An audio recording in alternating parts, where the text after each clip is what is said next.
The spirit of the new age beckons to all of us, young and old, literate or illiterate, boys and girls, men and women of all professions, irrespective of caste, creed and religion. The call is for service of humanity to find in diversity of nature and to seek the eternal truth or divinity in the heart of every being, both animate and inanimate. Therefore, the response to the call of the spirit of the age can only arise and find fulfillment in our dedicated service, sympathy, and understanding of our fellow beings.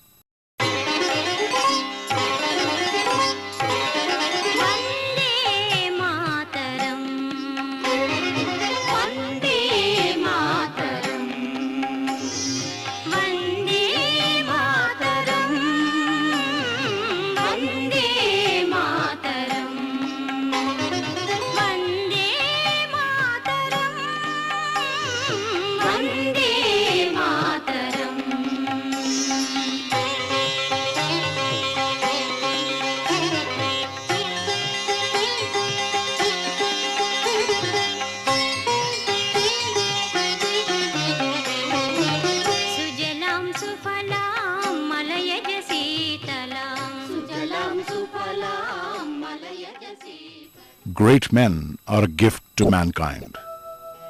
A few glitter in the annals of history by virtue of their sacrifice and extraordinary contribution to humanity, which results in elevating them to the ranks of great men. Great men's lives are interwoven with history. Colonel D.S. Raju's life is no exception. Spanning from pre-independence to post-independent India. During those political situations of exile and trying conditions, his life illustrates a fierce story of how he served humanity through restraint under wrought and fierce conditions. Colonel D.S. Raju was a multifaceted personality. He had the rare distinction of being an outstanding doctor, a freedom fighter, union minister, and a philanthropist. He faced various life situations with great equanimity. He was a thorough gentleman, soft-spoken yet firm, honest to the core, generous, brave, wise, and humble, and exercised all these qualities in the most graceful and outward manner. Colonel Raju's life reflects by example everything he stood for. His is a story of tenacity and resilience, of modesty and amazing intellectual balance, of kindness, service and fortitude. Colonel Raju, with his exemplary life, leaves behind indelible footprints on the sands of time, which remain as a guiding spirit to lead us on the path of righteousness and service. We travel back in time to the picturesque village of Poduru in West Godavari district of Andhra Pradesh, where Raju had his humble beginnings. He was born to Datla Ramchandra Raju, an Ayurvedic doctor, and Achyutayamma. He lost his mother due to cholera on the day of his Akshara Abhyasam at the age of 5. He had his early education at Veeravasaram in his native district, under the loving care of his maternal grandparents. He completed his high school at Narsapur in West Godavari, an intermediate degree at Pachappa College, Chennai. He was in the first batch, 1923 to 28, of students who were selected by Dr. A.C. Anderson to the Andhra Medical College in Visakhapatnam. Thereafter, in a record time of 1.5 years, LRCP, MRCS, MRCP London were at hand. Later, he specialized in chest diseases in Vienna. It was a blessing for the people of West Godavari that he chose to set up practice in his native village. However, fate had ordained otherwise. At a medical meet in Eluru, a British major heard his speech and was astounded to find such a brilliant and qualified doctor in the rural areas. After much persuasion, he prevailed upon Dr. Raju to join the Indian Medical Service as Chief Medical Officer in the British Army in 1935. As an IMS officer, Dr. Raju worked in Pune, Bombay and Bangalore. He was promoted as a major in 1939 and was transferred to the Abyssinian war front. Returning home after the British victory at Abyssinia, Dr. Raju noticed war clouds gathering all over Europe. His subsequent posting was in Secunderabad cantonment. It was here in Secunderabad that the family of Dr. Raju, his wife Mangamma, his 3 daughters Sita Devi, Savitri Devi, Leelavati, and son Ramchandra Raju spent those rare family times under the loving care of their parents. As the war gathered momentum, Dr. Raju was transferred to Singapore. His wife Mangamma, a strong, brave lady, bade him farewell, little realizing that this would be the last of their meetings. She took charge of her children's education in Vijayawada. Unfortunately, fate played truant, and Mangamma, while tending to her 2-year-old son, succumbed to snakebite. Colonel Raju was shattered. Distance and war conditions delayed his arrival for 20 days. This was probably the most emotionally disturbing and depressing time for him. Difficult decisions were to be made. On one hand were his children, lonely and desolate, trying to overcome their tragedy and hoping that their father would not return to the war front. And on the other hand was Colonel Raju's sense of duty. Finally, reposing faith in God, Colonel Raju left his children in the care of his brother, Sri Tirupati Raju, an eminent lawyer. Sita Devi, a mere child of 11, shouldered the responsibility of her younger siblings with amazing courage, supported by their loving uncle and aunt and their cousins. She scoured the newspapers for any news of their father. Colonel Raju's only contact with the family was through censored letters for 3 years, and for the later 1.5 years, there was no trace of him, and he was presumed to be dead. All able-bodied Indians living in East Asia should volunteer to fight with me for the liberation of our motherland. This is our supreme task and duty, before which no other type of service counts for much. All those countrymen of mine who are prepared to fight for the liberation of India will please get into touch with me at once, either direct or through their local organizations. I am confident that with the help of my countrymen in East Asia, I shall be able to organize such a gigantic force as will be able to sweep away the British power from India in conjunction with those who have already been fighting at home. Inqilab Zindabad. Azad Hind Zindabad. Dr. Raju joined the INA and became the personal physician to Netaji, who in turn trusted Dr. Raju implicitly. Colonel Dr. Raju was called Mrityunjayudu, one who defied death, with good reason. He escaped death innumerable times, as divine ordinance had already chalked out a course for him. Colonel Raju was associated with Subhash Chandra Bose since the inception of the Indian National Army and its formative years. Colonel Raju's medical skills, his sincerity, dedication and patriotic zeal endeared him to Subhash Chandra Bose. Colonel Raju did accompany Bose to Japan, where he had the rare honor of meeting the Japanese Emperor Hirohito.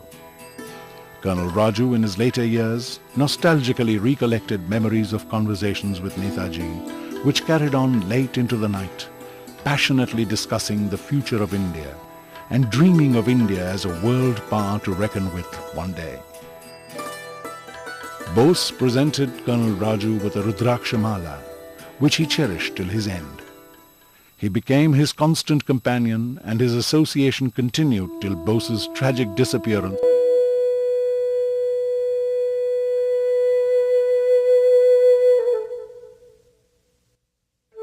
Colonel Raju always felt that had he lived, Subhash Chandra Bose would have given a new turn to independent India's politics. But Bose lives eternally in the Indian minds and became more famous after his death. Colonel Raju was captured along with Shah Nawaz Khan and Dhillon and other INA personnel. There was great uncertainty about their fate, and they gave up hope of seeing their homeland again. It was at this point of time that his family received a telegram categorically stating, "Raju alive."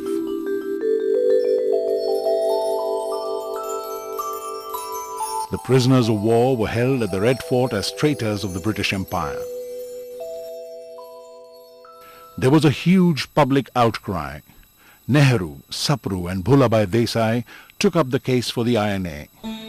Their defense was that they could not be termed as traitors, as 9 countries recognized the Azad Hind Fauj, INA. The INA actually fought for the liberation of the country. So in recognition of these contributions, they were finally freed after 6 months. Colonel D.S. Raju had a tumultuous welcome on his return to Narsapur. Thousands of people stopped the train miles before the station. The son of the soil was back to his roots. After a brief rest and mulling over many attractive offers, Col Dr. D.S. Raju finally decided to start his practice at Rajahmundry.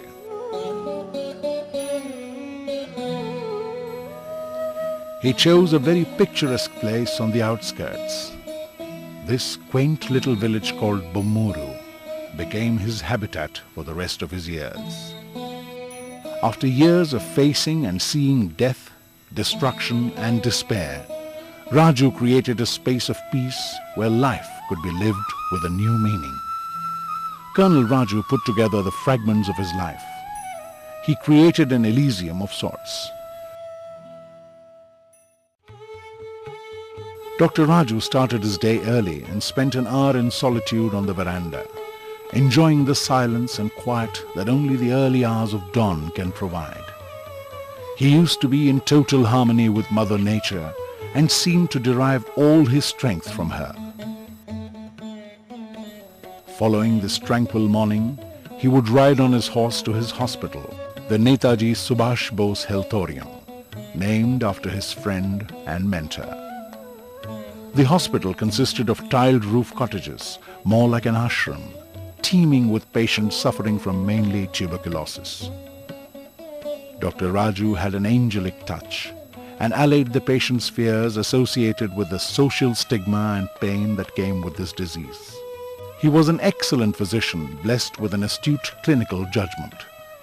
He had an absolute, unconditional rapport with his patients. He often provided for the travel, food and medicinal requirements of his poor patients and humbly accepted whatever they offered in gratitude. He was recognized as an outstanding physician. A reluctant entrant into politics, many felt Colonel Raju was the perfect choice to represent the people of East Godavari. Elected unopposed to the Lok Sabha in 1957, he subsequently got re-elected in 1962, garnering the second highest majority of votes in the country, next only to Maharani Gayatri Devi. He completed 3 consecutive terms successfully. He served in the capacity of Deputy Health Minister in Jawaharlal Nehru's government. He was made the Deputy Defence Minister in Shastriji's cabinet. The Indian government selected Col Dr. D.S. Raju to represent the Indian government at the World Health Conference held in Geneva. He executed all these assignments with sincerity and integrity. He made his mark as an excellent parliamentarian. The history of our freedom struggle is ridden with stories of the infinite sacrifices of brave men who laid down their lives in the service of our nation. Colonel Raju's contribution to this cause led him to be a member of this distinguished pantheon of patriots. Although the war ended, Colonel Raju declared the real enemy was within. Every Indian had the duty to help the nation take its nascent steps and create a strong foundation. He felt the need for educational institutions and pioneered the establishment of the Rangaraya Medical College at Kakinada, which went on to become one of the foremost medical institutions in Andhra Pradesh. He also established the Sainik School at Korokonda in Vijayanagaram and an educational institution for tribals at Bhupatipalem, which is now named after him.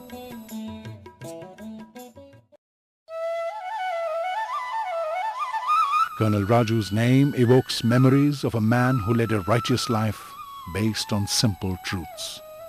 Colonel Raju's ideas and values transcend all generations. His life reflects the art of becoming rich was simply to live richly in body, mind, heart and spirit. He was a legend in his own time, a karma yogi. He effectively blended time with destiny. The end came on June 6, 1973, after a brief illness. We are proud and honored to be associated with him and everything he stood for. Our salutations to a great soul on his centenary. May his spirit live on. Jai Hind. Jana Gana Mana Adhinayaka Jaya He Bharat